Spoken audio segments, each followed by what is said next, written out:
Hey y'all, how's it going? I'm trading the ES futures on a 2000 tick chart with a 21 EMA.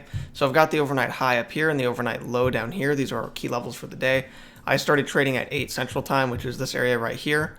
And so starting off, we had these two legs down, which immediately led into a reversal, which is very common. And speaking of that, it would have been nice to get a reversal pattern in this area here. Rush above, we have the good push up, couple legs back, forming a big picture failed second entry. Would have liked that. But we don't get anything like that. We just push on up, we break, we don't even reach the EMA on that break, and it's also just one leg down, so we can't enter on that. But we do push up to a new high, we start getting choppy, kind of starts forming this range here. But, as soon as the uptrend has a break and a new high, we immediately start pushing lower, we rush below the EMA. So, we can't enter long on here. It's just a very sharp push below the EMA right after it played out. That's indicative of a reversal, but it does end up pushing higher here. And so we push on up, we have another leg up. We can see these two legs up here into the overnight high. And so when we break out of the overnight high, what we want to do before we buy with the breakout, you don't want to just buy because you see it bursting out. You want to wait for two attempts to fade first. So when you break out, price is going to attempt to fade because most breakouts will fail. And so if you want to buy a breakout, you want to make sure you don't get trapped. And so you want to wait for two legs trying to fade back in, and then you enter on the failure. Because it's attempting to fade, you can enter on the failure to fade. But when you get a leg down like this, you still can't enter long because this is just one attempt. You want to see two attempts to fade, and if you want to get in on a good failure. You don't want to assume the first attempt is going to fail. But we push on higher here. Makes this new high. It's basically a double top here. Then we have a sharp push lower here. Now, when we pushed lower here and started pulling back up, I was hoping for a big picture failed second entry. So something like this, we could have gotten a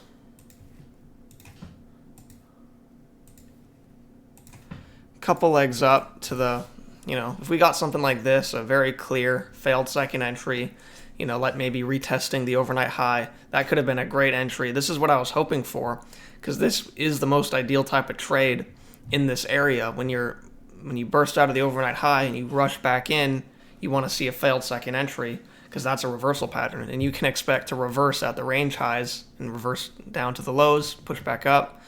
That's just how ranges work. They go from one side to the other, so you want to look for a reversal pattern. But we don't get that. We just push on down, even on just this lower high. As you can see, we don't even reach the EMA, so there's really nothing good about this area right here to enter. But we do push on down here. Now, it's clear that we have those two legs down.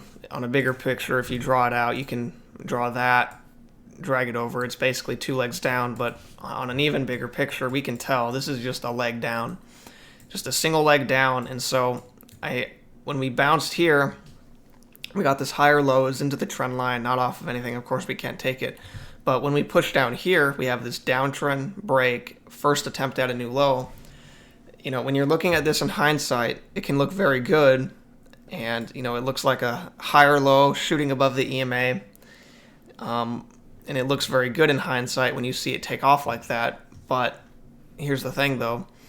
This downtrend only has one attempt at a new low. So what could easily happen is you push a little bit higher and then you make a second leg down. I'm going to try to declutter some stuff just so it's clear. But we could have had this downtrend break, first attempt lower, and then you tick higher just a little tiny bit, and then you have a second leg lower. Because when a downtrend gets a break, it's going to try to play out with two legs. That's just typical how a trend plays out. So, once again, you're basically betting on the first attempt failure to work out. You're expecting the first attempt lower to fail, which you don't want to bet on the first attempt to fail. You want to wait for the second attempt to make a new low before you look to push off these lows here. So anyway, just because it looks good this time doesn't mean it's going to look good next time. You want to wait for two attempts at a new low first. All right, so moving on from that, it's clear that we get this right here, measured move. As soon as we meet that measured move, we find resistance clearly.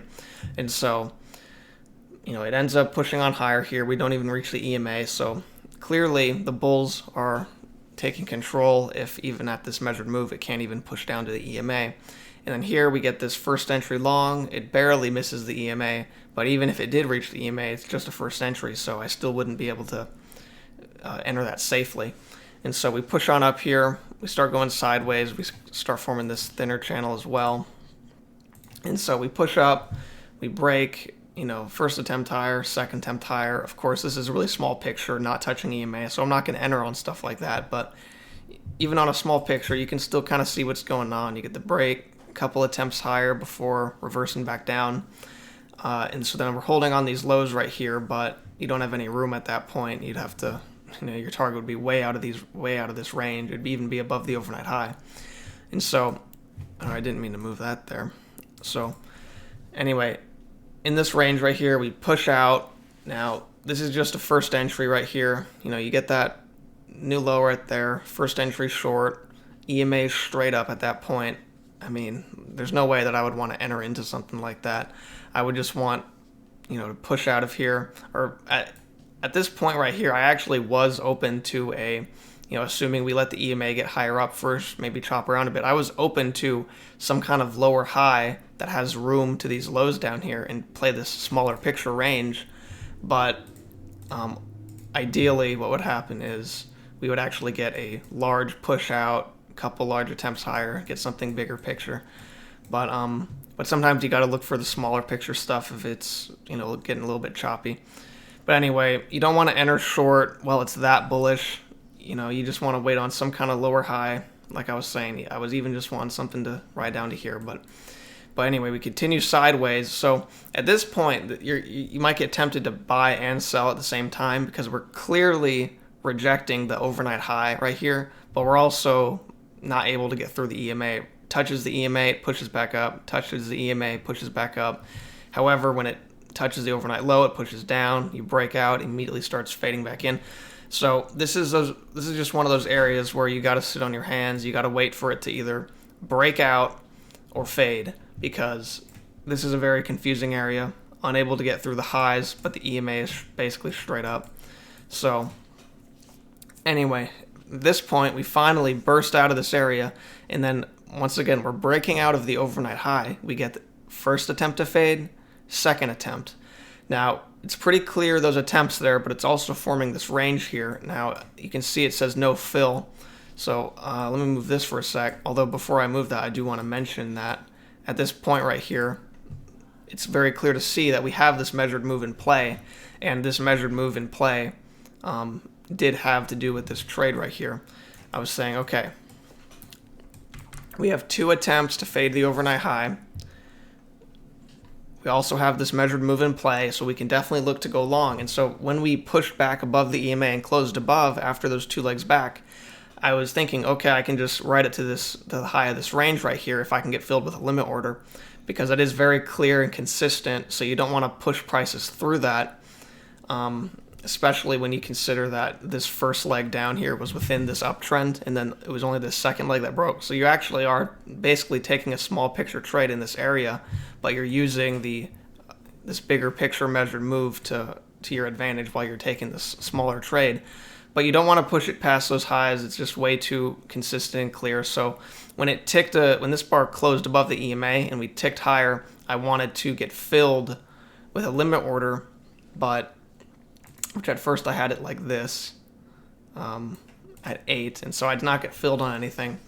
But even after it tapped that high of this range right here, I would have been okay with it filling me if I had my target high up enough, because you can expect a second leg higher, because we have first attempt, we have two legs down, we can expect a possible second attempt higher here, and so that would have been fine with me. But unfortunately, I had my entry order one tick too low. It came back and touched it and went back up. So this was just a smaller picture trade, but kind of using some of the bigger picture structures to our advantage, this measured move. And these are a couple of decent legs back, but this first leg is within this uptrend right here, and then it's not as significant as this leg that's breaking out. But But anyway, so we do end up pushing on higher here. We meet that measured move. As soon as this measured move is met, which I want to make sure this is accurate. There it is. So as soon as that measured move is met right here, we clearly start reacting to it. Of course, there's no entry in this area. We don't touch the EMA. There's no reason to short because, just because you reach a measured move doesn't immediately mean we're going short. Plus we're still clearly in this uptrend here. So anyway, we push on up. We have another little burst higher, a little bit sideways before we just push back down. Now this is a good area for a reversal pattern, but you have to consider this uptrend. When this uptrend breaks, even though you have these 2 legs higher here, this was still a pretty consistent uptrend. You have 1, 2, 3 bounces right there. I would still wait on a couple attempts higher before immediately going short. Like, I wouldn't take this short just because we close out. I understand we're at a major measured move, but this uptrend did, it nearly made a double bottom, and then it formed a pretty consistent uptrend. So I would still wait on a couple attempts higher to make sure that you're entering on a failure. But unfortunately, it looks like you don't get a clear reversal pattern.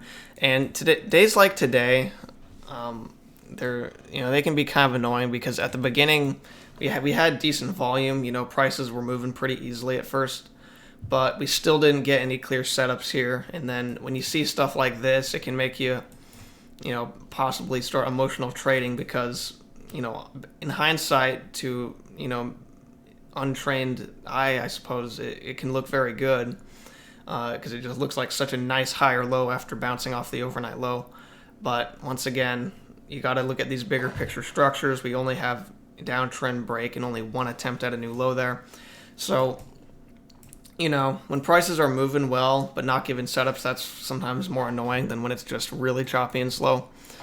But it did eventually slow down here, and, I was unable to get in on anything. I do like this right here. Once again, at the time, this uptrend was like this. But it isn't a huge picture trade. You have a couple decent legs, like I said, but it's only to get out at these highs. Unable to get filled on that. But what could still happen is, because on a big picture, you clearly got just 1 leg down here. What could happen is we just retested this overnight high, and so we could get a couple legs up. Say we get something like this.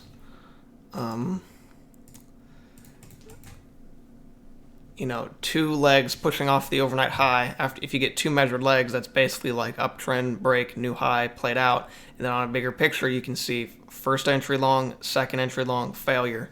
So you can enter on the second attempt at a new low for this downtrend right here. And even though it's off the overnight high, as long as it's played out, with measured leg, then you can still look to go short. Obviously, I wouldn't push my target through this in case it bounces again, but if you can get an entry with room, then that'd be great. So anyway, that's going to do it for this video. I hope it helped out in some way. By the way, yesterday I was going to make a video, and I even mentioned in the site to some people that I would make a video that day, but something came up and I couldn't make a video. So tomorrow I'm going to make a video for yesterday's price action. So I'm going to go over yesterday's price action in a video tomorrow. Just because, there was a trade yesterday that some people were a little bit confused about in the website, which I actually made a mistake on. I had a winning trade yesterday, but I did make a mistake while taking it. So I'll get all into that tomorrow. I don't have time today to go into everything. So anyway, that's going to do it for this video. Thanks for watching. I hope it helped out, and I'll see y'all tomorrow.